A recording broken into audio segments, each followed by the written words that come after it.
اللہ تعالیٰ نے جو لوگ قیامت کا انکار کرتے ہیں ان کا تذکرہ کیا ان آیات میں، اور بتایا کہ قیامت کب آئے گی اس کا علم اللہ کے سوا کسی کے پاس نہیں ہے، اور اللہ دے گا بھی نہیں، لیکن آئے گی ضرور۔ اور قیامت کیوں آئے گی اس کی وجہ اللہ نے بیان کی، تاکہ اچھے لوگوں کو ان کی اچھائی کا بدلہ دیا جا سکے اور برے لوگوں کو ان کی برائی کا بدلہ دیا جا سکے۔ انسان امتحان کے لیے پیدا ہوا ہے، اپنے کیے کرے کو وہ بھگتے گا۔ جو لوگ اس خوش فہمی میں مبتلا ہیں کہ ہم سے ہمارے کیے کرائے کے بارے میں پوچھا نہیں جائے گا، وہ بہت بڑے بے وقوف ہیں، وہ خدا کے بھی منکر ہیں، اور اللہ کو مانتے بھی ہیں تو اللہ پہ گویا الزام لگا رہے ہیں کہ اللہ نے ایسے ہی پیدا کر دیا، جو مرضی کرتے پھرو۔ ایسا نہیں ہے۔ کامیابی جنت کی صورت میں ملے گی اور ناکامی جہنم کی آگ کی صورت میں۔ تو اللہ تعالیٰ ان آیات میں تذکرہ کرتے ہیں جہنم کن لوگوں کو اپنی طرف کھینچتی ہے۔ ہماری نظر میں اچھائی اور برائی کا ایک الگ معیار ہے۔ کل ایک صاحب کہنے لگے کسی مشہور شخص کے بارے میں، بہت اچھا ہے، حالانکہ وہ غیر مسلم ہے۔ تو میں نے کہا کہ آپ نے کیسے کہہ دیا بہت اچھا ہے؟ انہوں نے کہا اتنا اچھا وغیرہ وغیرہ، جو آج کل اچھائی کا معیار ہے۔ میں نے کہا میری اور آپ کی نظر میں اچھا ہو سکتا ہے بھائی، اللہ کی نظر میں اچھا نہیں ہے۔ اپنے پیدا کرنے والے کو نہیں پہچانتا، نہ اس کو مانتا ہے، نہ اس کے بارے میں تحقیق کی کوشش کرتا ہے۔ ہمیں تو بھائی وہ اچھا لگتا ہے جو ہمارے ساتھ اچھا ہے بس۔ اللہ کو وہ اچھا لگتا ہے جو کس کے ساتھ اچھا ہے؟ اللہ کے ساتھ اچھا ہے۔ تو اللہ میاں اپنی ہی باتیں بتا رہے ہوتے ہیں قرآن میں، اپنی ہی باتیں جن کو ہم کہانیاں کہتے ہیں اپنی ہمارے حساب سے، لیکن اللہ کے حساب سے ہماری باتیں کہانیاں ہیں اور اللہ کی باتیں کیا ہیں؟ اصل ہیں۔ مشرکین مکہ قرآن کے بارے میں کہتے تھے قرآن کہانیاں سناتا ہے، کہانیاں۔ قرآن کیا سناتا ہے؟ کہانیاں سناتا ہے، بس قصوں کی کتاب ہے۔ کہتے تھے ان ھذا الا اساطیر الاولین، یہ تو پرانے لوگوں کے قصے ہیں، موسیٰ نے یہ کہا، فرعون نے یہ کہا، شعیب علیہ السلام نے یہ کہا، قوم نے جواب میں کہا، تو پرانے لوگوں کے قصے کہانیوں کی کتابیں، کہانیوں کی۔ تو اللہ میاں ہمیں بتاتا ہے کہ یہ جو تمہارے اسکالرز ہیں نا، جو مجھے نہیں مانتے، یہ تمہیں کہانیاں کرا رہے ہیں۔ کہانیاں کون کرا رہا ہے؟ یہ تمہارے اسکالرز ہیں نا، جنہیں تم کو اس دنیا کی ترقی میں الجھا دیا ہے کہ یہی سب کچھ ہے، اصل میں کہانیاں یہ تمہیں کرا رہے ہیں۔ ان سے ورنہ پوچھو جنہوں نے پہلے ترقی کی وہ گئے کہاں؟ اتنی ترقی کی، ایسے ترقی کے میدان میں آگے بڑھتے بڑھتے بڑھتے بڑھتے کیا ہوا بھائی؟ ہارٹ اٹیک ہوا، دھڑام سے مر گئے۔ کوئی بوڑھا ہو کے مر گیا، کوئی جوانی میں ہی مر گیا، کوئی ایکسیڈنٹ سے مر گیا، کوئی بادشاہ بن کے مر گیا، کوئی وزیر بن کے مر گیا، کوئی سائنٹسٹ بن کے مر گیا، کوئی فلسفی بن کے مر گیا، کوئی بڑا فاتح بن کے، سکندر اعظم جیسا فاتح بن کے بھی مر گیا۔ تو اللہ کہتے ہیں یہاں کے لیے پیدا ہی نہیں کیا میں نے تمہیں پیدا کدھر کے لیے کیا ہے؟ ادھر کے لیے کیا ہے، تو اس جگہ کو سامنے رکھ کر زندگی گزارو گے تو پھر تو ٹھیک ہے۔ اس بات کو ہم کیا کہتے ہیں؟ اللہ کہانیاں سنا رہا ہے۔ اللہ کیا کر رہا ہے؟ کہانیاں سنا رہا ہے۔ یہ جو ملحد لوگ ہیں، مشرک لوگ ہیں، ملحد لوگ، ایتھیس لوگ، سیکولر لوگ، یہ قرآن پر یہی تو اعتراض کرتے ہیں، قرآن حوروں کی لالچ دے کے معاذ اللہ کہانیاں سنا رہا ہے، حوروں کی لالچ دے رہا ہے، جنت کی نہروں کی لالچ دے رہا ہے۔ بھائی یہ سب کہانیاں ہیں۔ اللہ میاں کیا کہتے ہیں؟ یہ تمہیں دنیا کی لالچ دے کے کیا سنا رہے ہیں؟ کہانیاں۔ اللہ کی باتوں کو کہانی کہہ رہے ہو؟ ومن اصدق من اللہ قیلا، اللہ سے سچی بات کس کی ہو سکتی ہے؟ اور انسان جب انسان کو گائیڈ کرتا ہے اس میں اپنے مفادات اس کے سامنے ہوتے ہیں، اپنی خواہشات ہوتی ہیں، تو اپنی خواہشات جس کے سامنے ہیں وہ جو تمہیں بتا رہا ہے وہ ٹھیک ہے، اور میں جو سنا رہا ہوں وہ کیا ہے؟ کہانیاں۔ اللہ کہتے ہیں میرا تم سے کیا لینا دینا، مجھے کیا فائدہ، مجھے نہ تمہاری عبادت کی ضرورت، تمہاری نافرمانی سے میرا کوئی نقصان نہیں ہے۔ حدیث میں آتا ہے ساری دنیا کے سارے انسان جمع ہو کے اللہ کے خلاف ہو جائیں تو سمندر کے پانی میں سوئی ڈبو کے آپ نکالتے ہیں نا، تو کتنا پانی کم ہو جاتا ہے، اتنا بھی اللہ کی ملکیت اور حکومت کو نقصان نہیں ہوتا، اور سارے اللہ کے فرما بردار بن جائیں تو اتنا فائدہ بھی نہیں ہوتا۔ اب سوال پیدا ہوتا ہے جب نہ فائدہ اور نہ نقصان ہونے تو پھر اللہ کیوں چاہ رہے لوگ میری فرما برداری کریں؟ اس کا اللہ نے جواب دیا، وَإِن تَشْكُرُوا يَرْضَهُ لَكُمْ وَلَا يَرْضَىٰ لِعِبَادِهِ الْكُفْرَ، کہ اللہ شکر کو پسند کرتا ہے، وہ چاہتا ہے کہ میرے بندے میری فرما برداری کریں تاکہ میں ان کو نوازوں۔ بندوں سے محبت کرتا ہے، فائدہ نقصان نہیں ہے، لیکن اس کو اپنی مخلوق سے محبت، اور سب سے زیادہ محبت کس سے؟ انسان سے۔ کیوں بھائی؟ انسان سے بہت زیادہ محبت کیوں ہے؟ اس میں کیا کوئی سرخاب کے پر لگائے اللہ نے الگ سے انسان میں؟ انسان کی تو 2 ٹکے کی اوقات نہیں ہے، اتنے بڑے بڑے فرشتے اللہ نے پیدا کیے، اتنے بڑی بڑی، انسان جس زمین پہ رہتا ہے اس کی اس کائنات میں 2 ٹکے کی اوقات، اتنی چھوٹی سی زمین۔ ابھی پرسوں کوئی مجھ سے پوچھ رہا تھا ہم چاند پہ جائیں گے تو زمین کو کہاں دیکھیں گے؟ میں نے کہا اوپر دیکھیں گے۔ وہ صاحب حیران ہو گئے، تھوڑا دیہاتی ٹائپ کے صاحب تھے، وہ کہہ رہے ہیں یار اوپر کیوں دیکھیں گے؟ تو اچھا، مجھے اس طرح کے سوالات میں بڑا مزہ آتا ہے جب مجھ سے کوئی پوچھے نا میں بھی بچپن میں بہت پوچھتا تھا اس طرح کے سوالات کہ چاند زمین سے بڑا ہے کہ چھوٹا ہے، سورج کتنا بڑا ہے، یہ مجھے بہت دلچسپی تھی ان چیزوں میں۔ تو میرے بھائی بھی مجھ سے پوچھتے تھے ہم جب زمین چاند پہ جائیں گے تو زمین کو کہاں دیں گے؟ میں بڑا کنفیوز ہوتا تھا، یار واقعی ہم زمین کو دیکھیں گے کہاں؟ تو کسی دیہاتی نے مجھ سے یہ سوال پوچھ لیا، دیہاتی تھے تو وہ شہری لیکن اسٹائل یعنی مزاج دیہات گاؤں والا۔ تو میں نے کہا بتاؤ جب ہم چاند پہ جائیں گے زمین کو اوپر دیکھیں گے نیچے؟ انہوں نے کہا بھائی نیچے دیکھیں گے، ہم اوپر گئے ہوئے ہوں گے نا۔ تو میں نے کہا نیچے دیکھیں گے تو نیچے اپنے پاؤں ہوں گے۔ جب ہم چاند پہ جا کے زمین کو دیکھیں گے تو نیچے چاند پہ بھی تو کھڑے ہی ہوں گے نا، تو نیچے کیا آسمان ہوگا؟ اگر یہ نیچے زمین ہوگی تو سر ہمارا کہاں ہوگا پھر؟ تو بیچارہ گھومتا ہی رہا۔ میں نے کہا نیچے اترا چاند سے، زمین پہ ہی ٹھیک ہے، زمین پہ کیا؟ یہ بات یہاں آپ کی سمجھ میں نہیں آئی، ورنہ اصولی بات یہی ہے کہ جب ہم چاند پہ جائیں گے تو ہم چاند پہ یہاں کے حساب سے اوپر ہوں گے، لیکن چاند کے حساب سے زمین اوپر ہوگی ہمارے، کیونکہ اوپر اور نیچے ہونا یہ امور اضافیہ میں سے ہے۔ امور اضافی سمجھتے ہیں؟ ہاں بھائی، السلام علیکم۔ تو ہم جب چاند پہ جائیں گے، میں تو کہیں اور ہی چلا گیا، تو نیچے جب دیکھیں گے نا تو نیچے کیا ہوگی؟ چاند کی زمین ہوگی بھائی۔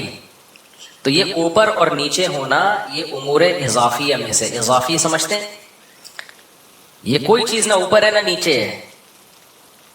نظریہ اضافت تھا نا، وہ آئنسٹائن کا تھا، نیوٹن آئنسٹائن کا تھا میرا خیال ہے، نظریہ اضافت۔ وہ یہی ہے کہ اس کائنات میں نا کوئی بھی چیز خود سے نہیں ہے، کسی بھی چیز کو سمجھنے کے لیے ہم کسی دوسری چیز سے سمجھتے ہیں اس کو۔ کالا کوئی رنگ ہی نہیں ہے، سفید کی وجہ سے کالے کو کیا کہا جاتا ہے؟ کالا۔ اگر سفید نہ ہوتے نا تو کالوں کی بڑی عزت ہوتی انہی کو لوگ سفید کہہ رہے ہوتے۔ اور سفید کو کالے کی وجہ سے سفید کہا جاتا ہے، گرم کو ٹھنڈے کی وجہ سے گرم کہا جاتا ہے، ٹھنڈے کو گرم کی وجہ سے۔ اب میں نے ایک سائنٹسٹ ہے ان سے سوال پوچھا، میں نے کہا اس کائنات کا اصل ٹیمپریچر کیا ہے؟ کیونکہ ہمیں جو گرمی نظر آتی ہے، میں ٹاپک پر آ رہا ہوں، آپ بولو گے کیا درس قرآن سننے آئے تھے کیا، کس سے لے کے بیٹھ گئے مولوی صاحب؟ آ رہا ہوں بس۔ میں نے پوچھا کہ یہ جو کائنات ہے نا، یہ اصل میں یہ امور اضافی جو ہے نا، اضافیہ جسے کہتے ہیں، اس کو سمجھنا بہت ضروری ہے۔ شریعت میں بھی اس سے مدد ملتی ہے چیزوں کو سمجھنے میں، بہت فائدہ مند چیز ہے یہ، اس لا کو سمجھنا۔ تو میں نے ان سے پوچھا کہ کائنات کا اصل ٹیمپریچر کیا ہے؟ بھائی ہمیں تو ستاروں، سیاروں اور سورج کی وجہ سے ٹیمپریچر ملتا ہے نا، تو اگر سورج کی روشنی نہیں ملتی تو ہم زیرو پہ آتے ہیں، زیرو سے پھر مائنس پہ آتے ہیں۔ تو اگر بالکل ہی کہیں ہیٹ نہ ہو ذرا سی بھی تو پھر کیا مائنس کہاں تک ہوگا؟ 1 گھنٹہ میں نے کوشش کی، ان کو سوال ہی سمجھ میں نہیں آ رہا تھا یہ پوچھ کیا رہے ہیں، تو میں نے کہا چھوڑو ایسے ہی ٹھیک ہے۔ تو ابھی بھی میرا سوال ہے کہ کوئی تو ٹیمپریچر اصل ہوگا نا، کہ اگر کائنات میں کہیں بھی ہیٹ نہ ہو تو پھر اس کائنات کا اصل اوریجنل ٹیمپریچر ہوتا کیا ہے؟ یعنی ہم آج کی ڈگری کے حساب سے اگر ناپیں تو ہو سکتا ہے میرا سوال ہی بیوقوفوں والا ہو، لیکن واللہ عالم مجھے اس کا جواب ابھی تک کسی نے دیا نہیں۔ خیر، تو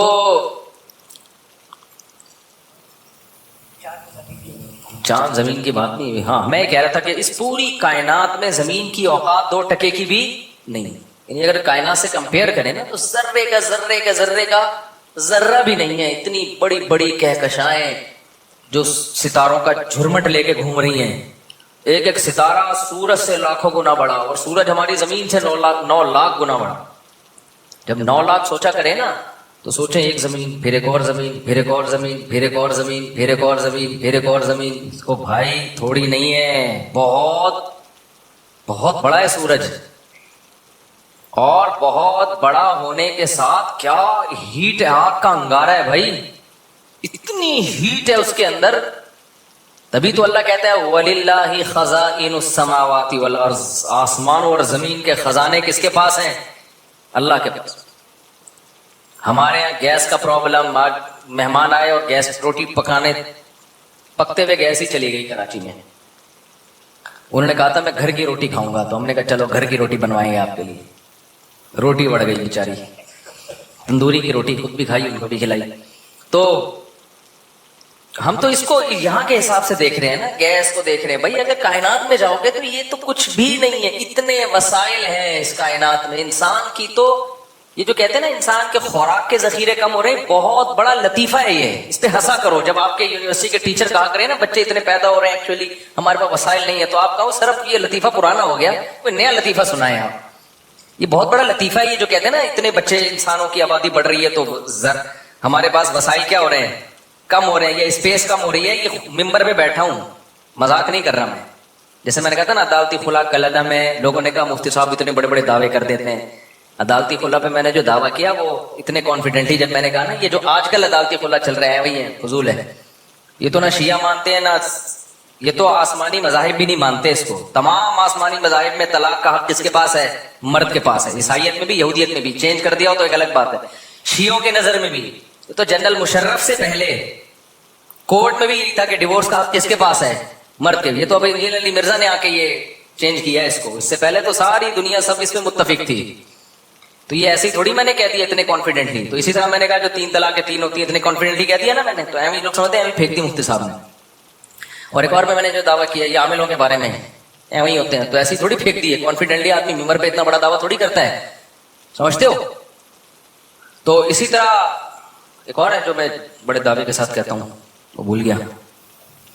اور اسی طرح یہ بھی کہ یہ جو کہتے ہیں نا آبادی بڑھنے سے وسائل گھٹ رہے ہیں، زمین میں جگہ کم پڑ رہی ہے، بڑے مسائل ہو جائیں گے، تو یہ بہت بہترین کیا ہے، ہنسنے کے لیے بہت اچھا لطیفہ ہے. جب آپ کے یونیورسٹی میں ٹیچر یہ کہا کرے نا دیکھیں ہمیں کنٹرول کرنا ہے اور وسائل ہمارے پاس کم ہے، تو آپ نے سر یہ لطیفہ پرانا ہو گیا، ٹھیک ہے کوئی نیا لطیفہ لے کر آئے. کوئی ان کے پاس نہ کیلکولیشن ہے اس کی، کچھ بھی نہیں ہے. اتنے وسائل ہیں نا اس وقت کائنات میں کہ آبادی 10 گنا بھی بڑھ جائے تو کوئی فرق پڑنے والا نہیں ہے. اتنے وسائل ہیں. چھوٹی سی مثال دے دیتا ہوں آپ کو. میں نے ادھر بھنڈی لگائی ہوئی ہے، تھوڑی سی بھنڈی یہاں پہ اتنی سی جگہ پہ. وہ بھنڈی نکلنا شروع ہوئی ہے نا، توڑو تھوڑے دن میں پھر. تو میں نے کہا یار یہ میں تو تجربہ ہے، آپ کے پاس چھوٹی سی زمین ہو، آپ پورے خاندان کی سبزی اس سے پوری کر سکتے ہو. تجربہ کر کے دیکھ لیں آپ. چھوٹی سی زمین آپ لے لو نا، تمیز سے آپ اس میں گارڈننگ کرو، آپ کو وہیں کی آپ کے گھر کے لیے آلو پیاز ٹماٹر ادھر ہی کا پورا ہو جائے گا. تو زمین تو بہت ابھی زراعت کے قابل خالی پڑی ہوئی ہے. اتنی زمین ہے کہ آپ کی سوچ نہ گوشت کھانے کے لیے کم ہے. ابھی تو سمندر پہ انسان نے صحیح طرح توجہ نہیں دی ہے. خالی ایک سمندر میں اتنی مخلوق ہے نا جو تمہاری خوراک کی ساری ضرورتیں پوری کر لیتی ہے، جبکہ انسان کی باڈی کی نیڈ اتنی ساری چیزیں ہیں ہی نہیں. صحراؤں میں جا کے دیکھو خالی روٹی پہ ہی 100 سال نکال دیتے ہیں وہ لوگ. فضول قسم کا، بس جو غیروں نے دعویٰ کر دیا دم ہلائی ان کے سامنے.